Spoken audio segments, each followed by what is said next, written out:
Sisingaan adalah nama sebuah jenis kesenian tradisional yang lahir dan berkembang di daerah Kabupaten Subang.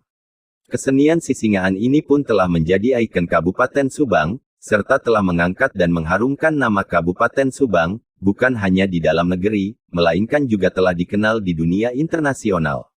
Penamaan kesenian Sisingaan diambil dari alat utama kesenian ini, yaitu, sisingaan, suatu benda yang dibentuk sedemikian rupa sehingga menyerupai wujud seekor singa.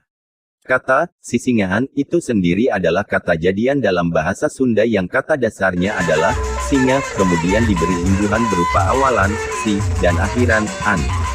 Dalam bahasa Sunda, kata jadian yang dibentuk oleh pengulangan suku kata awal dari suatu kata dasar dan diberi akhiran, an, mempunyai arti menyerupai. Contohnya, mi mejaan, bubukuan, a anjingan, mamanukan, kukudaan, sisingaan, yang artinya tiruan dari kata dasarnya atau bukan yang sebenarnya. Jadi dalam kesenian sisingaan, alat utamanya bukan singa yang sesungguhnya, melainkan singa tiruan yang terbuat dari kayu. Banyak penamaan atau sebutan yang diberikan pada kesenian ini, ada yang menyebutnya kesenian gotong singa, kuda ungklek, atau singa ungklek, odong-odong, singa depok, pergosi, dan sisingaan. Nama-nama tersebut memang merujuk pada unsur-unsur yang menonjol dari penampilan kesenian tersebut. Karena penamaan atau istilah yang ditujukan pada kesenian ini masih simpang siur, Bupati Subang yang pada masa itu dijabat oleh Ir. Sukanda Kartasasmita tahun 1978 sampai tahun 1988 menginstruksikan agar diadakan seminar yang salah satu tujuannya adalah untuk mencari kesepakatan dan pembakuan nama kesenian ini. Berdasarkan hasil seminar yang diselenggarakan pada tahun 1989 di Kota Subang, maka ditetapkanlah nama seni pertunjukan ini adalah kesenian sisingaan.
Menyerah hujan ge euy, penanggung mah.